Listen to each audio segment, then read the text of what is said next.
Analysons maintenant, si vous le voulez bien, la partie de Gemara qui commence par Lima matnitin delo kesumchos. Allons nous dire que notre Mishnah, que les dinim de notre Mishnah ne sont pas comme les dinim qu'énonce Sumchos.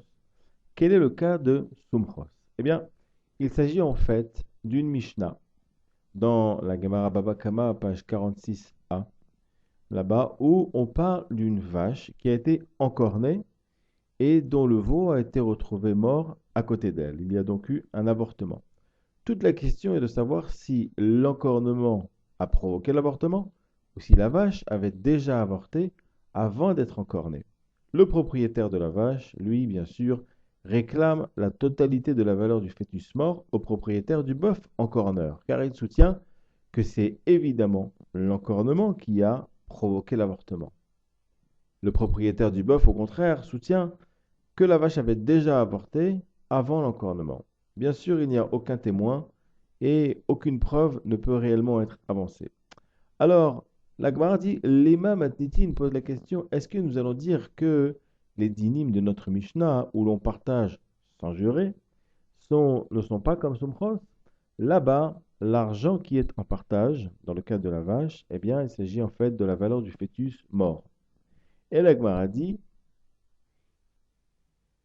Dei kesumchos, car si l'on veut supposer que les dîmes de notre Mishnah, où l'on partage en jurant, eh bien, kesumchos aurait pu être dit par sumchos.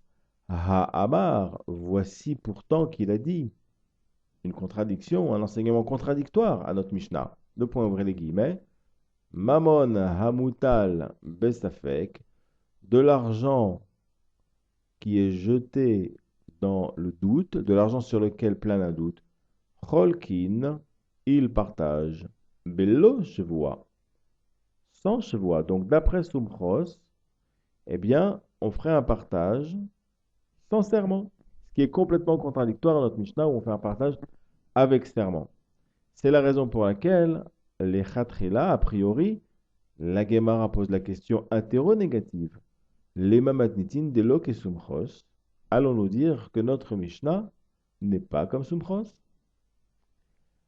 L'Agmara pose la question maintenant, ve'elamai, et mais quoi? C'est-à-dire un étonnement encore plus fort et encore plus contradictoire que Sumchos. Rabanan, point d'interrogation, point interro exclamatif. Ve'elamai Rabanan, mais alors quoi? Tu veux dire, si ça va pas comme Sumchos, notre Mishnah, alors ça irait comme ceux qui s'opposent à Sumchos dans la Mishnah là-bas, c'est-à-dire Rabbanan.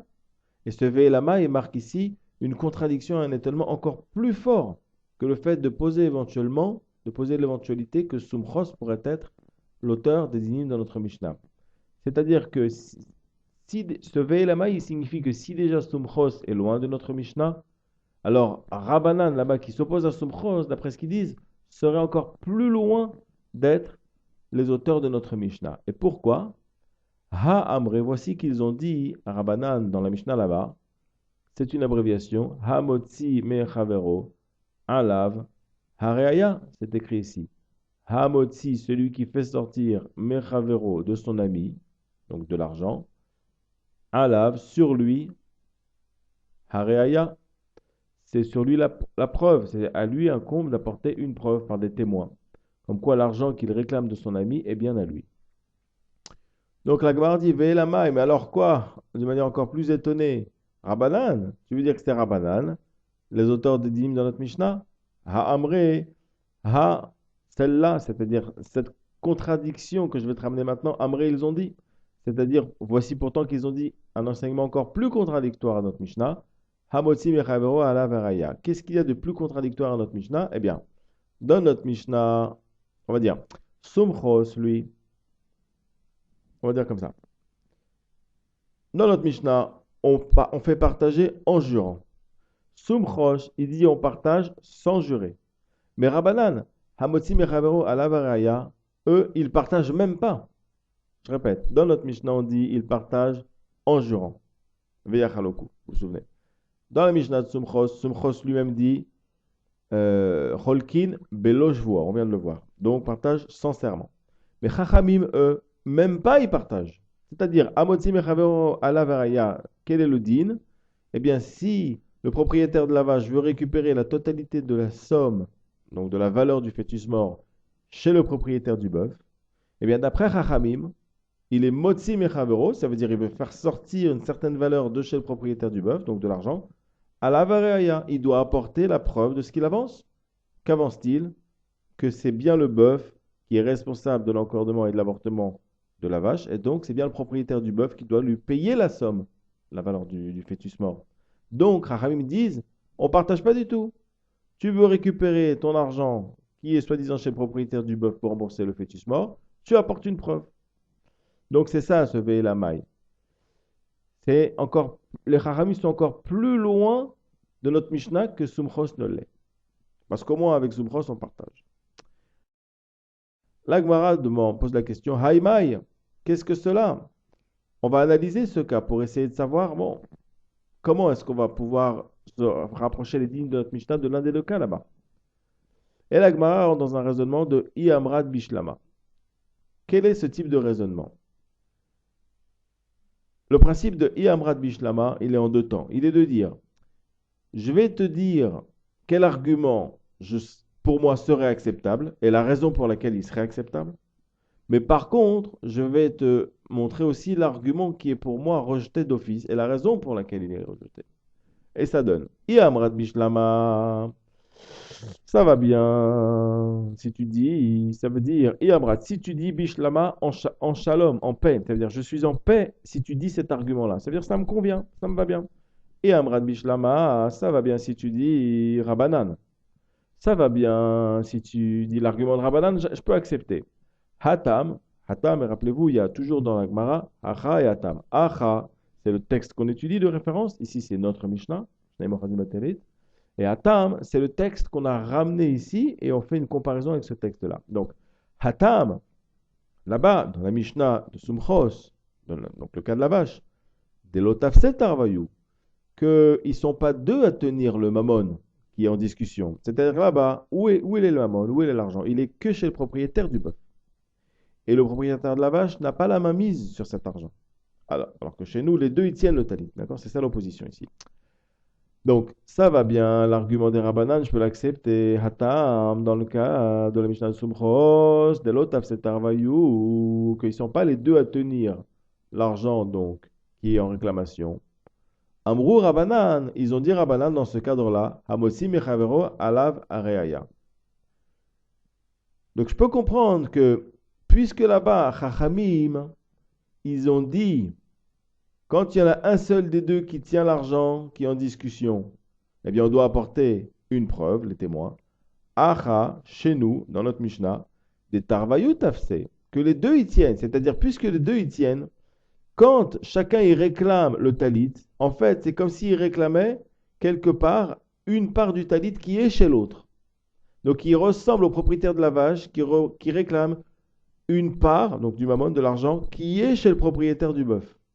Donc en fait, chez nous, puisque les deux tiennent, ils ressemblent chacun comme le propriétaire de la vache qui réclame de l'argent chez le propriétaire du bœuf.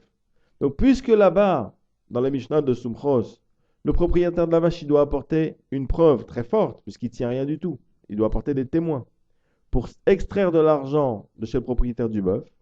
Chez nous, que les deux y tiennent, donc c'est un peu moins fort que un qui tient et l'autre qui tient rien. D'accord? Chez nous, les deux y tiennent.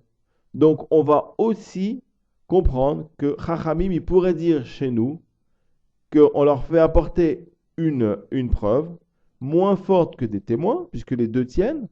C'est-à-dire, quand personne ne tient, eh bien, qu'il apporte des témoins, c'est la preuve la plus forte. Alors que quand les deux tiennent, on comprend qu'ils doivent apporter une preuve, mais moins forte, c'est-à-dire, en fait, le fait de jurer. Donc, on comprend bien que Chachamim, chez nous, aurait dit, on partage en jurant. Je répète, dans les mots. Amrou Abanan, donc, Hatam, de l'autre, c'est ou Amrou Abanan, là-bas, qu'ils ne sont pas les deux à tenir. Chachamim, ils ont dit, on impose une preuve. Oui. Amosi Mechavor Alevaraya. Acha, chez nous, dans notre Mishnah, des Tarvayou Tafse, oui. Chez nous, que les deux ils tiennent, Palgela Bishvoua, ils vont partager en jurant. Je répète.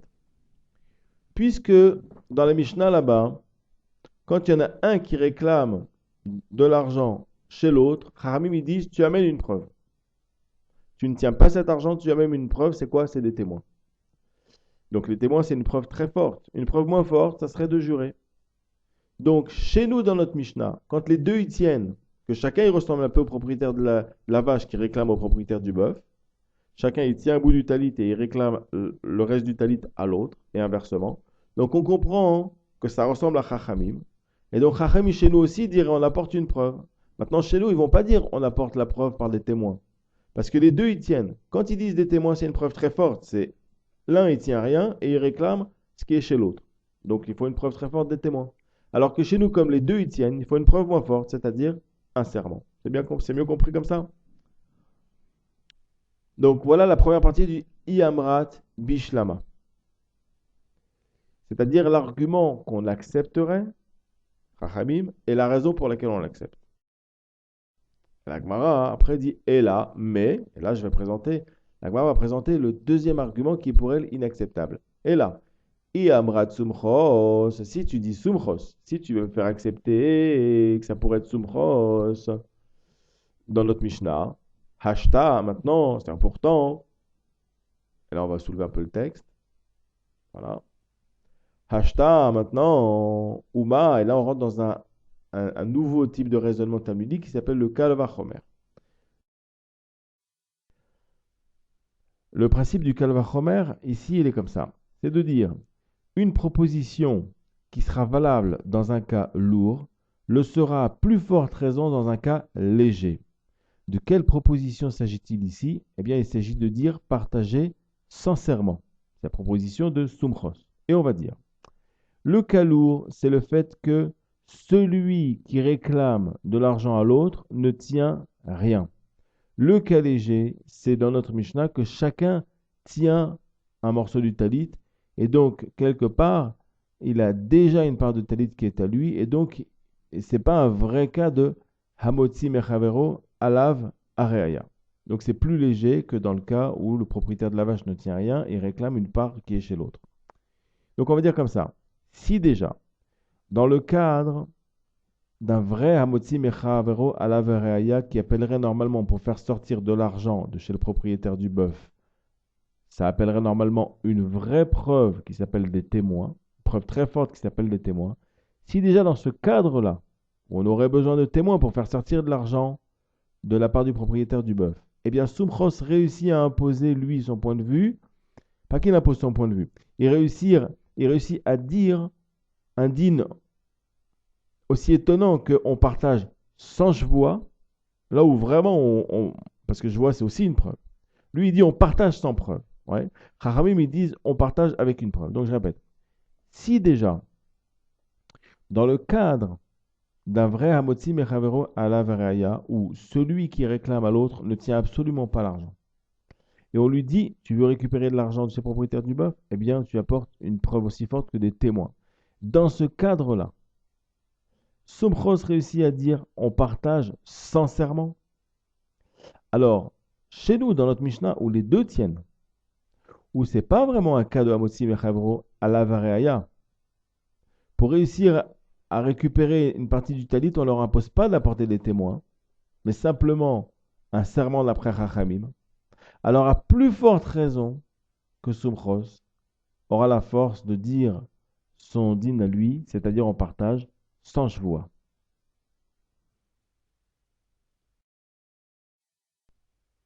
Bien. Alors, dans les mots, qu'est-ce que ça donne? Ça donne Uma Atam, si déjà là-bas, donc dans la Mishnah de la vache, des lotafset arvayu, qui ne sont pas, que les deux ne tiennent pas, ils ne sont pas les deux à tenir. Cholkin beloshvoa. Sumchos, il dit, il partage sincèrement. Acha, ici, c'est-à-dire dans notre Mishnah du Talit, des tarvayu tafsela, que les deux y tiennent pour elle, c'est-à-dire les deux y tiennent le Talit. Lokol sheken, n'est-ce pas plus forte raison que Sumchos pourra dire son din de partage sincèrement. Voilà pour ce passage, les mamatitin de lo kesumchos, qui n'est pas un passage facile, ce qui explique aussi une vidéo un petit peu plus longue que d'habitude. Essayez de reprendre point par point, surtout sur les les mots et les structures de raisonnement sur lesquels on s'appuie pour construire les différentes étapes de l'analyse et de la synthèse. Voilà.